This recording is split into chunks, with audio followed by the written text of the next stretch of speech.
Welcome back, Firewood Addicts, to another episode of Travis Does Firewood. Today is part 2 of Love Thy Neighbor. Let's check out what we have in stock on site. Let's go.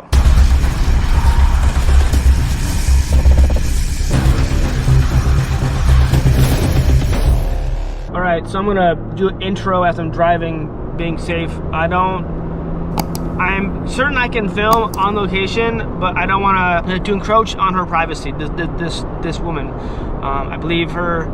I'm not sure if I mentioned it last time, but since the previous series, the part 1, the husband is in the hospital for his dementia, and the doctors told the wife that he can't go home. He has to go into a care facility.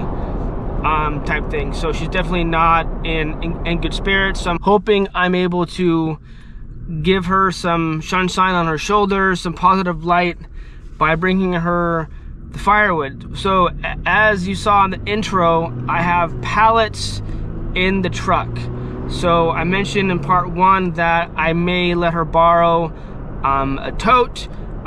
She brought up via text that if I have access to like a wooden shed, I said I had some pallets, so I'm going to quickly build her a little wood shed from the pallets, hoping that will be temporary and enough to shelter the firewood that we are bringing.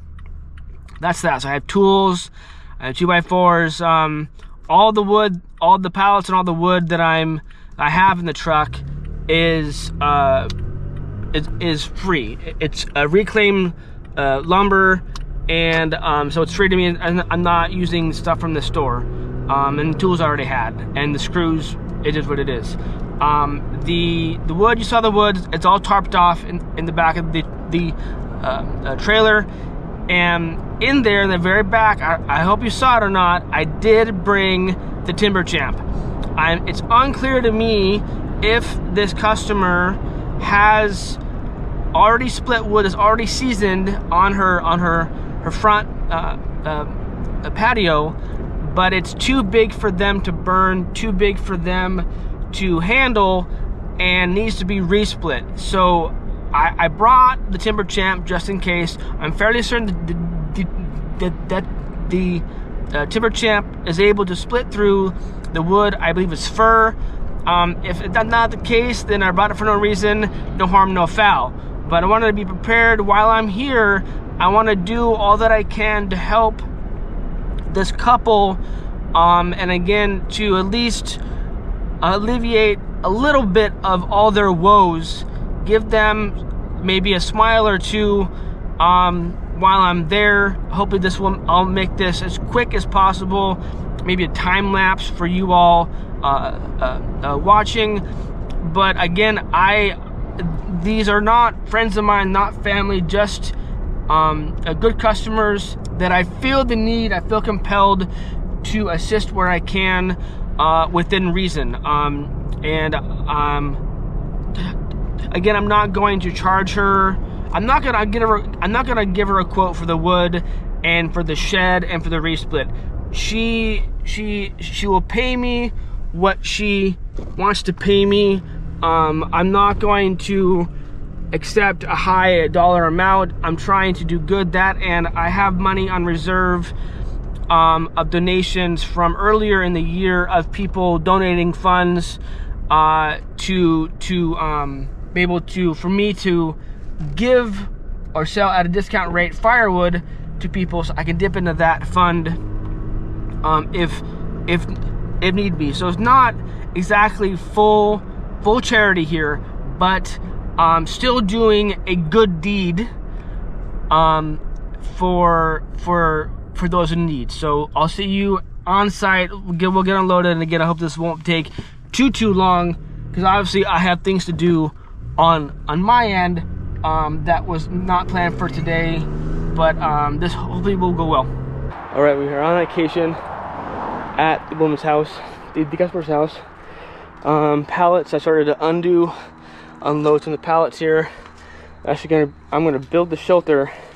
There's a little pathway right here, a little overgrown walkway. It's like 8x4.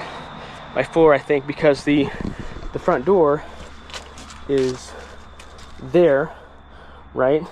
So they can walk from the front door or in the corner and access the makeshift wood shed that I'll be building. Hopefully it will not take too long. Here's some of the bigger wood that they want split down, or they need to be split down further, so that should not be too bad. They actually bought some wood, some kindling from someone, so which is good for them. This is the tote I sold them before, and some chunks from last year. So they have wood. It's a matter of make sure that they're warm. So nice lady. Definitely property is overgrown and not in that good condition, to no fault of their own. So I'm gonna cut back this bush and start building the shed. So you can help me, right? You can help me? No takers? All right, here we go.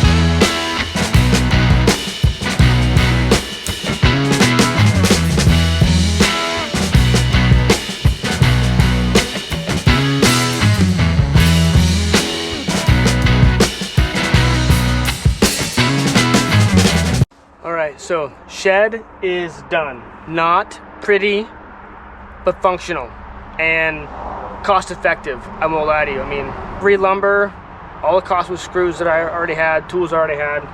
So now I'm gonna pull forward. We're gonna put the whatever wood is in the trailer in here, and we'll see how much we can fit in here.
All right, so that took longer than I expected. I hope the time lapse made sense. The pallets and other boards that I brought weren't quite enough. Had to kind of jury rig and make it work, and we put a tarp on the top afterwards. So not pretty, but I think it's functional, so at least to get the wood off the ground, stacked, and then have a roof over it, makeshift roof. For at least for now, it will be dry for the most part. So I think we're okay. She wanted me to. There was an IBC tote that I sold to them, and then I put the axe wood chunks or blocks, other cedar chunks, and cedar slabs that were rejects for kindling. I sold to them earlier in the year, I believe, and they had not burned that. So I was able to consolidate, put the rest of the wood that was in that tote in the shelter that I just built for her. And then she didn't want the tote anymore. I told her I would pay her back, and she just let me have it. So I appreciate that, but again, I don't want to be stingy. Yeah, I ran out of time. I was gonna split some of the wood, but then she said that she likes some of the bigger pieces because she uses those overnight type things, which is good. So I guess maybe I brought the splitter and I didn't need to, which is fine. So I have the tote in the back of the trailer and the splitter in the back of the trailer.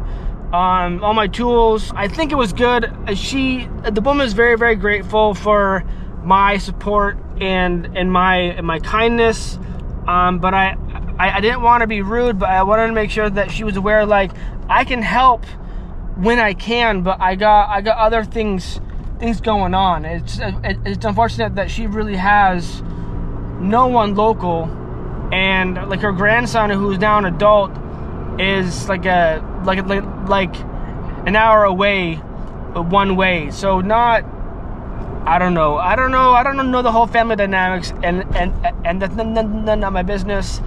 But so she asked about payment, like what I owe her. I told her, you pay whatever you want to pay, and she was insistent. Like, I give her a number, so I told her $50 for the wood, which is like not. It's something. And then she wanted to know how much for the shelter, and I said nothing. It's just kindness. And then she insisted on giving me a number, so I said, okay, fine. How about you pay me 50 for the wood and 50 for the shelter?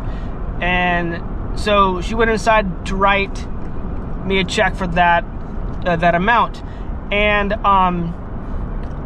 but with that, she's the only customer who I have ever accepted a check from, because I feel that she's trustworthy, and I literally know where she lives. So in case the check bounces or doesn't go through, I know where she lives, so I can get paid. The first time I did it, I actually was able to deposit the check into my bank account from my phone right there and then. This time I just wanted to get out of there so I can get home to pick up my daughter. But I ran out of time. Like I said, I was there longer than I expected. But I told her I would come back. I know last time, I think we saw, when I was at this property, we found some tin roofing on the ground, and I asked her about it then, and I confirmed today. So I can have access to that. That's great. And she wants me to do other stuff for her. But I think that she understands that I can help when I can. So maybe in the future I can offload a cord at her house. But I told her to eat through the wood she has, and we'll go from there. Maybe next fall. So yeah, we'll see how this goes. But I think it's good to be kind to other people, to do good deeds for other people, as long as it does not impact your mental or physical well-being. It does not cost you too much money. But it's definitely good to be kind to other people who are in need, and she's definitely grateful for my support and kindness and being trustworthy. She insisted on wanting to help me, but she really can't. I mean, she can't really do much. She offered me something to eat or drink, and she grabbed me some coffee, which was very nice. But she wrote me a check. I'll cash it when I get home.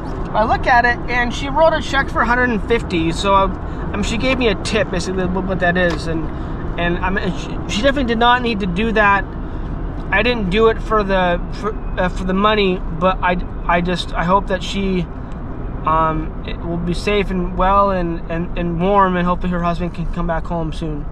But yeah, I wanted to do more angle shots on the episode, but time was not on my side. So I hope that what you saw was okay by you. But anyway, so today's episode is brought to you by the word kindness and the letter K and the number 0, not being okay with for having to sell wood for $0 at times when people are in need for it, because it's not always about profit, my friends. So that's it for this episode. I appreciate you tuning in. Until next time, life's too short to be a prick, so be kind to one another. Rock and roll, stay safe, and keep cutting. Cheers.